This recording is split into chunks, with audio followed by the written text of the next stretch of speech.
معیار ہے کہ جس کا نام آیا صرف اسی پر لعنت کی جائے گی، تو ہرملا کا نام دکھائیے، دکھائیے، خولی کا نام دکھائیے، جتنوں نے وہاں پر سید الشہداء کے لاشیں کو پامال کیا تھا ان کے نام دکھائیے۔ کیوں نام نہیں آ رہے؟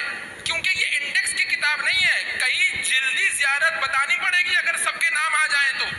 بنیادی مسئلہ یہ ہے کہ معیار اور کردار پیش کیا جا رہا ہے کہ شبر کے کردار میں ہرملا کو بھی دیکھو، شبر کے کردار میں خولی کو بھی دیکھو، اور شبر کے کردار میں قیامت تک آنے والے یزیدیوں کا چہرہ بھی دیکھو۔ تو بنیادی کانسیپٹ کیوں کلیئر نہیں ہے؟ اس لیے کیونکہ میں اور آپ انڈیکس کی نگاہ سے دیکھ رہے ہیں اور وہ ہمیں معیار دینا چاہ رہے ہیں۔ جب انڈیکس کی نگاہ سے دیکھیں گے تو کیا ہوگا؟ جب انڈیکس کی نگاہ سے دیکھیں گے تو قرآن میں علی کا ذکر ڈھونڈتے ہوئے نظر آئیں گے، زیارت عاشورہ میں زمانے کے یزید کا ذکر ڈھونڈتے ہوئے نظر آئیں گے، کیونکہ انڈیکس کی نگاہ سے دیکھ رہے ہیں، معیار کی نگاہ سے نہیں دیکھ رہے۔ تو یہ مسئلہ ہے بنیادی طور پر کہ جب دید واضح نہیں ہو، جب نہیں پتا کہ کیا دیا جا رہا ہے اور کس جہت سے دیا جا رہا ہے، تو نتیجہ کیا نکلتا ہے؟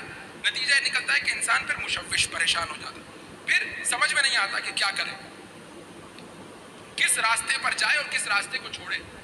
آگے آپ فلسطین کو کربلا سے کیوں ملاتے ہیں؟ تو اب بہت معذرت کے ساتھ میں جملہ کہتے ہوئے آگے بڑھ رہا ہوں کہ فلسطین کی اوقات کیا ہے کہ فلسطین کو کربلا سے ملایا جائے؟ اور میں یہ سخت جملہ جان بوجھ کر کے کہہ رہا ہوں، کیوں؟ کیونکہ کبھی بھی رازق و مرزوق ایک مقام پر نہیں ہو سکتے۔